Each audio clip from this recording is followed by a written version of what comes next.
Saya Romia Simatupang, guru biologi dari SMAK Penabur Kota Tangerang.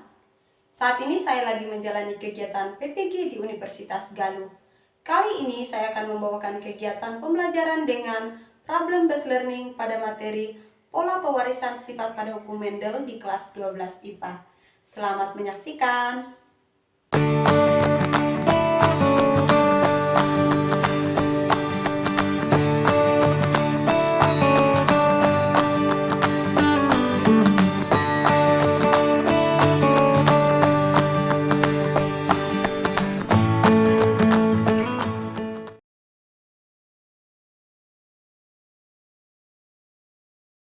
Selamat siang anak-anak. Siang, Bu. Oke, bagaimana kabar kalian siang hari ini anak-anak?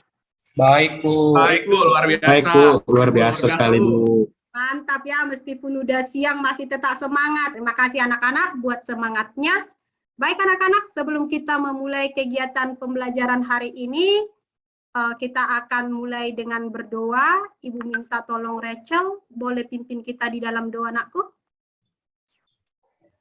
Mari Ibu dan teman-teman kita berdoa. Dalam nama Tuhan Yesus kami berdoa dan mengucap syukur. Amin. Oke, terima kasih Rachel. Baik anak-anak, Ibu coba cek dulu kehadirannya ya. Partisipannya sini ada 26, kita 21. Apakah ketua semua anggotamu lengkap nakku, Kenneth? Lengkap dong, Bu. Lengkap, aman ya. Puji Tuhan semuanya hadir ya. Itu artinya kalian dalam keadaan sehat. Baik anak-anak, Ibu akan coba share screen dulu. Ya, coba perhatikan share screen Ibu. Apakah share screen Ibu sudah tampil di kalian? Jelas, Bu. Sudah, Bu. Jelas ya. Suara Ibu cukup jelas ya anak-anak ya? Jelas, Bu. Jelas, Bu. Oke. Baik anak-anak, Ibu ingatkan kembali ya, tata tertib pembelajaran kita selama PJJ. Kalian wajib on cam dan Ibu ini lihat sudah on cam semua ya. Nah, tapi coba dulu perhatikan posisi duduknya ya. Ibu harapannya kalian posisinya seperti Ibu, paling tidak kelihatan dari bahu kepala ya. Biar kita interaksinya juga enak. Oke, bisa anak-anak? Ya, aman. Nah, sekarang anak-anak coba dulu perhatikan gambar berikut. Perbedaan sifat apa yang bisa kalian lihat? Rambut, Bu. Oke, bagus. Ada yang lain? Warna kulit, Bu, itu beda-beda. Oh iya benar, warna kulit. Bagus. Jadi gen dan kromosom itu yang dari individu atau induknya itu berasal diwariskan lewat ovum dan sperma ya, Nak. Nah, sekarang pertanyaannya berikutnya, bagaimanakah pola ataupun aturan penurunan sifat dari induk ke keturunannya? Kita akan pelajari lewat kegiatan pembelajaran hari ini anak-anak, yaitu pola pewarisan sifat pada hukum Mendel. Nah, anak-anak, hari ini kita akan mempelajari 4 cakupan materi ya. Yang pertama hukum Mendel 1, yang kedua hukum Mendel 2, yang tiga persilangan atau perkawinan test cross, dan yang terakhir adalah perkawinan back cross. Tentunya ini kalian sudah lihat di asinkronus ya, di video pembelajaran Ibu. Nah, anak-anak, mari kita lihat tujuan pembelajaran kita hari ini. Hari ini anak-anak kita akan belajar dengan model problem-based learning. Problem itu berarti masalah. Hari ini kalian dihadapkan dengan berbagai permasalahan di kehidupan sehari-hari. Nah, dengan menggunakan prinsip pewarisan sifat Mendel, kalian harus bisa memecahkan setiap permasalahan itu. Jadi, anak-anak kalian yang aktif untuk belajar hari ini di dalam kegiatan diskusi, harapan Ibu semua terlibat berkolaborasi untuk memecahkan masalahnya ya. Oke, dan ingat, Ibu juga akan menilai keaktifan. Yang paling aktif, kelompok paling aktif akan Ibu kasih poin bintang 5. Oke, jadi tetap semangat ya anak-anak. Baik, sekarang coba kita lihat apa sih manfaat kita mempelajari materi ini kan ya. Tentunya ada manfaatnya anak-anak.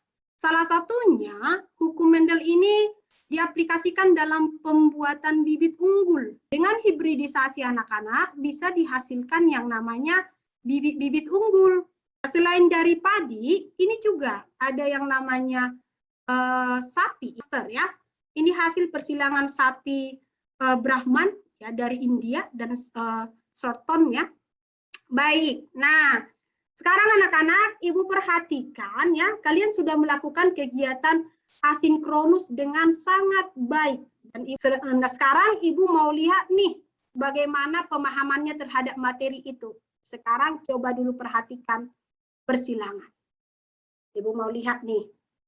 Yang mana fenotip induk di sini, nah? Boleh disebutkan? Ungu sama putih, Bu.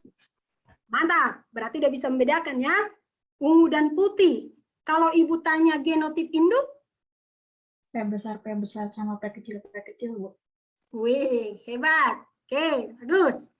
Berarti kalau fenotip itu sifat yang bagaimana tuh? Yang kelihatan, Bu. Oh, yang tampak. Kalau genotip? Sifat gennya, Bu. Bagus, keren ya. Oke, next. Jika Ibu kasih nih suatu genotip, misalnya A besar, A kecil, B besar, B kecil. Jenis gamet yang bisa dihasilkan apa saja? Ada 4, Bu. Apa itu, Robert? A besar, B besar, A besar, B kecil, A kecil, B besar, sama A kecil, B kecil. Oke, mantap. Kalau udah bisa anak-anak, sekarang Ibu minta kalian coba masuk dulu ke link Jamboard ya. Ibu akan kirimkan ini lewat chat ya. Nah, sekarang coba perhatikan. Nah, ini adalah permasalahan, salah satu permasalahan yang ada di LKPD ya. Nah, gimana caranya? Langkah apa yang harus dilakukan oleh petani? Coba dulu kasih komentar kalian di Jamboardnya. Silakan anak-anak, boleh?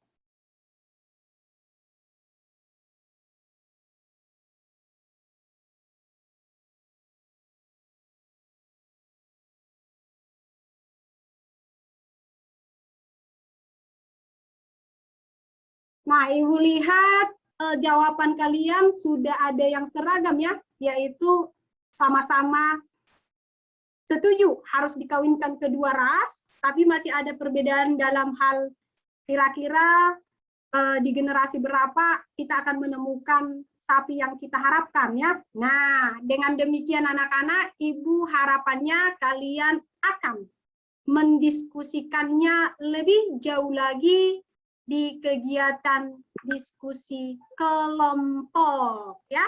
Oke, silakan bergabung di breakout room.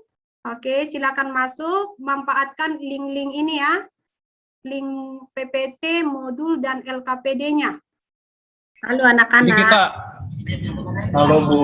Halo. Yuk dilanjutin. Dimaksimalin waktunya 20 menit ya. Oke, Bu.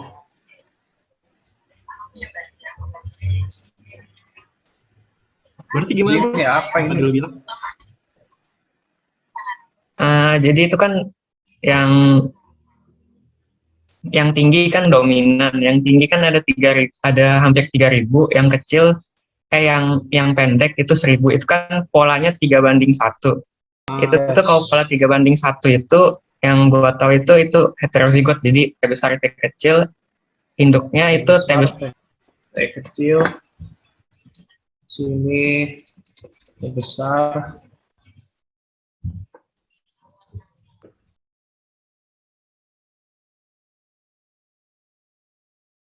Bisa kan ya menggunakan segitiga Pascal? Bisa, Bu. Oke. 27, terus 3 sifat dominan. Gini kan? Iya. Terus ada apa itu? 3, 2 sifat dominan. 9, sorry. 9.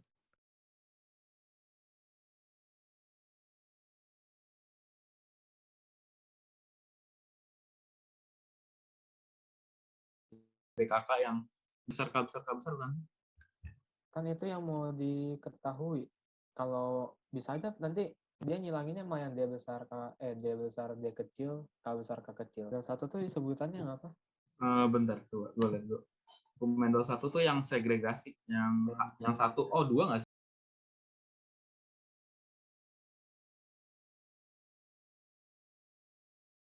Gimana progresnya, Nak? Sudah selesai, Bu. Lagi Sudah, dirapiin Bu. filenya Oke, mantap. untuk siap dipresentasikan. Oke, aman.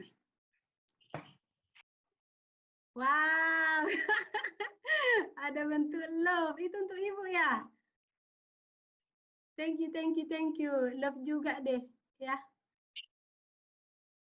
Kembali ke room ya. Kembali ke main room.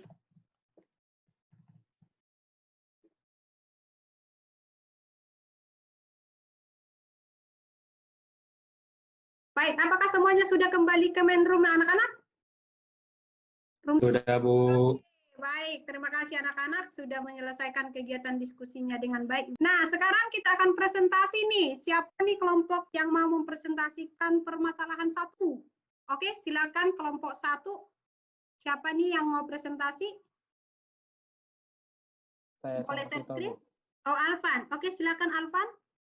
Pertanyaan yang pertama, jika petani itu mengharapkan sapi yang sifat kualitas dagingnya baik, tapi ukurannya besar dengan galur murni. Genotipnya itu DDK. Jadi untuk hasilnya itu kan pertama kita nyalangin yang D besar, K kecil, disalangin dengan D kecil, K besar, K besar. Nah, itu 100% hasilnya itu mendapatkan D besar, D kecil, K besar, K kecil. Nah, itu sebagai hasilnya itu kita sebut sebagai F1. Nah, untuk kemudian kan disilangin lagi tuh antara F1 dengan F1. Jadi kita bikin tabel untuk persilangannya untuk mempermudah.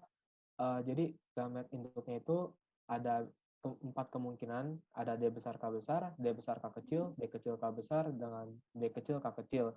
Sehingga setelah dibuat tabel ada 16 kemungkinan, di mana terdapat ada D besar, K besar, K besar. Sehingga jika petani tersebut menginginkan D besar, K besar, maka bisa diperoleh dengan menyilangkan sesama F1. Adakah yang kelompok lain yang berbeda anak-anak? Ada yang mau ditanyakan terkait dengan permasalahan 1? Sama, Bu. Di generasi kedua juga. Jadi 2 kali silang, Bu. Kan tadi yang disampaikan Alvan sudah sangat benar. Boleh nanti ditambahkan ya, Alvan, dan juga kelompok yang lain yang disampaikan temanmu tadi udah luar biasa ya. Nah, biar kelihatan bahwa tes cross itu bisa membuktikan, begitu ya? Oke, terima kasih untuk kelompok 1. Mari kita lanjut pada kelompok 2. Siapa yang akan mempresentasikan, Nak? Silakan share screen.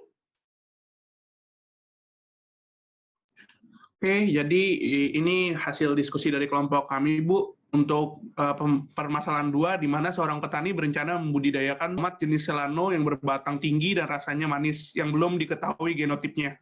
Jika sifat tinggi pada tomat dominan terhadap pendek, dan buah manis dominan terhadap rasa asam.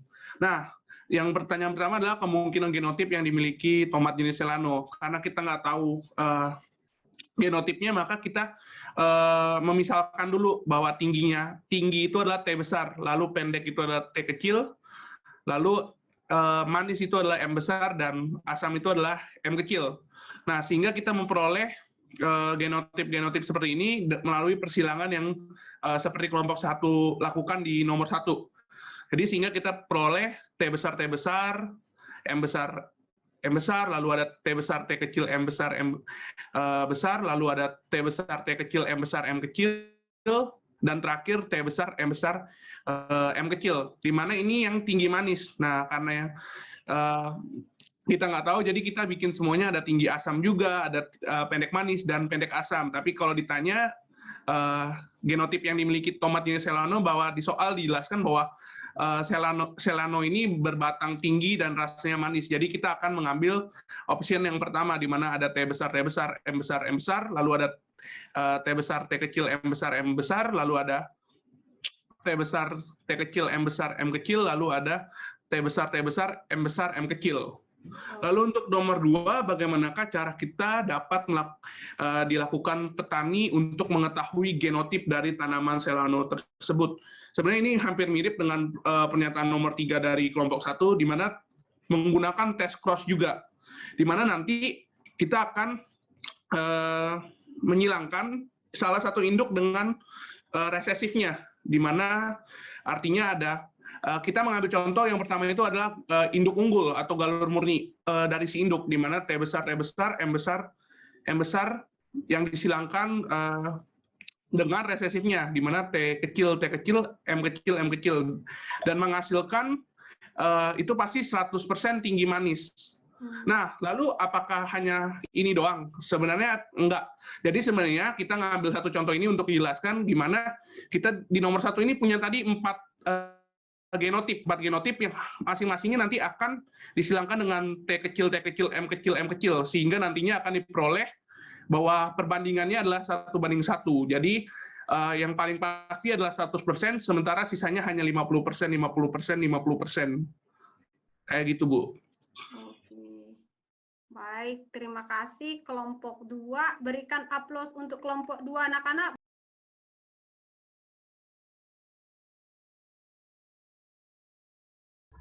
Oke, terima kasih kelompok 3. Kita berikan aplaus untuk kelompok 3 ya anak-anak ya. Boleh di on mic ya, kasih reaction jempol ataupun tepuk tangan ya. Baik, kita akan lanjut ke kelompok terakhir ya, kelompok 4 untuk permasalahan 4. Silakan. Siapa perwakilan kelompok 4? Ya. Jadi kita kelompok 4. Jadi langsung aja ya, tentukan rasio fenotip dari pengsilangan tersebut dengan menggunakan segitiga Pascal.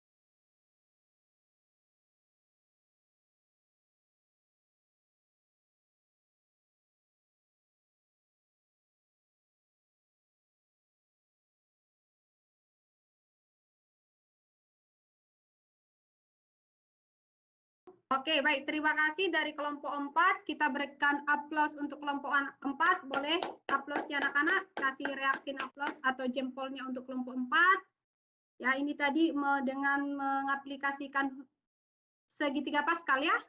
Oke. Adakah pertanyaan anak-anak terkait dengan aplikasi segitiga Pascal untuk menentukan rasio fenotip pada polihibrid? Ini kebetulan trihibrid nih. Ada kelompok lain yang ingin menambahkan atau bertanya terkait dengan permasalahan 4? Adakah? Nggak ada, Bu. Nggak ada, Bu. Aman. Oke anak-anak, terima kasih untuk kegiatan diskusi dan kelompoknya hari ini. Kalian sudah luar biasa. Nah, boleh di stop screen dulu. Nah, dari kegiatan diskusi hari ini, Ibu mau nih anak-anak ya, ada satu orang yang bisa menyimpulkan. Ayo, tanpa ditunjuk ya. Saya, Bu. Oke, silakan Vincent. Thank you. Jadi kesimpulan pembelajaran hari ini yaitu hukum Mendel 1. Hukum Mendel 1 itu menyebutkan bahwa hukum pemisahan menyatakan bahwa pada saat pembentukan gamet, pasangan alel akan berpisah dan akan bertemu secara acak pada saat pembuahan, sehingga tiap gamet mengandung salah satu alel. Terus yang kedua itu rasio fenotip F2 dengan penyilangan individu heterozigot yang didapatkan dari persilangan monohibrid adalah 3:1. Terus yang kedua itu ada hukum Mendel 2. Hukum Mendel 2 itu menyebutkan bila dua individu mempunyai dua pasang atau lebih sifat, maka diturunkannya sepasang sifat secara bebas, tidak bergantung pada pasangan sifat yang lain. Dengan kata lain, alel dengan gen sifat yang berbeda tidak saling mempengaruhi. Dan juga rasio fenotip dari hukum Mendel 2 ini dengan penyilangan individu heterozigot yang didapatkan dari persilangan dihibrid adalah 9:3:3:1.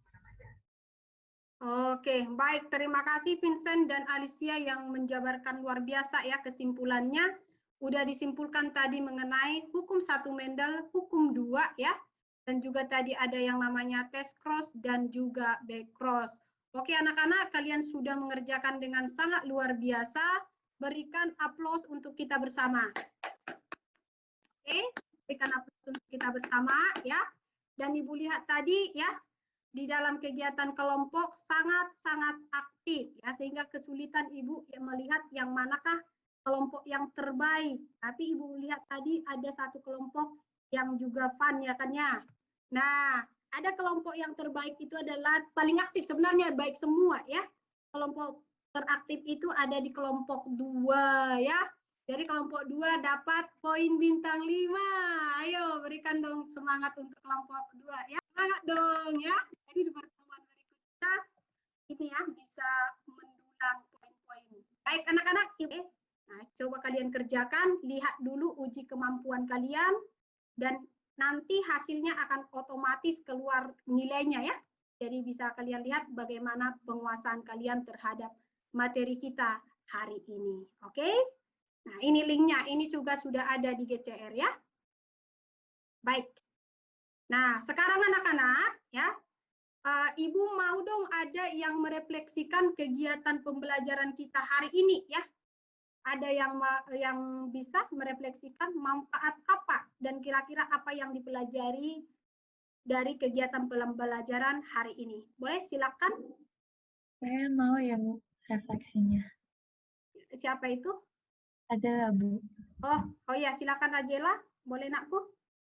Jadi pada pembelajaran kita hari ini, materinya juga asik kan Bu, dan terus tuh saya mendapat ilmu lebih dalam juga tentang perkawinan silang dan pewarisan sifatnya. Kayak origin dari mana rambut kita bisa ikal atau lurusnya itu dari pewarisan tersebut itu, dan kemungkinan-kemungkinan yang bisa terjadi. Lalu manfaat yang kita dapat dalam pembelajaran ini menurut saya kita dapat mengetahui kemungkinan-kemungkinan bisa terjadi dan membuat bibit unggul buat pangan juga, kayak tadi contohnya Ibu kasih di awal seperti sapi yang dari India itu. Oke.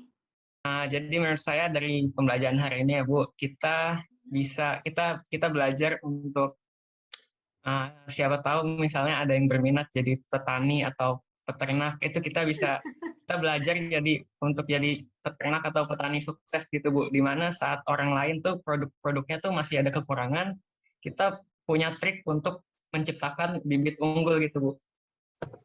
Sudah?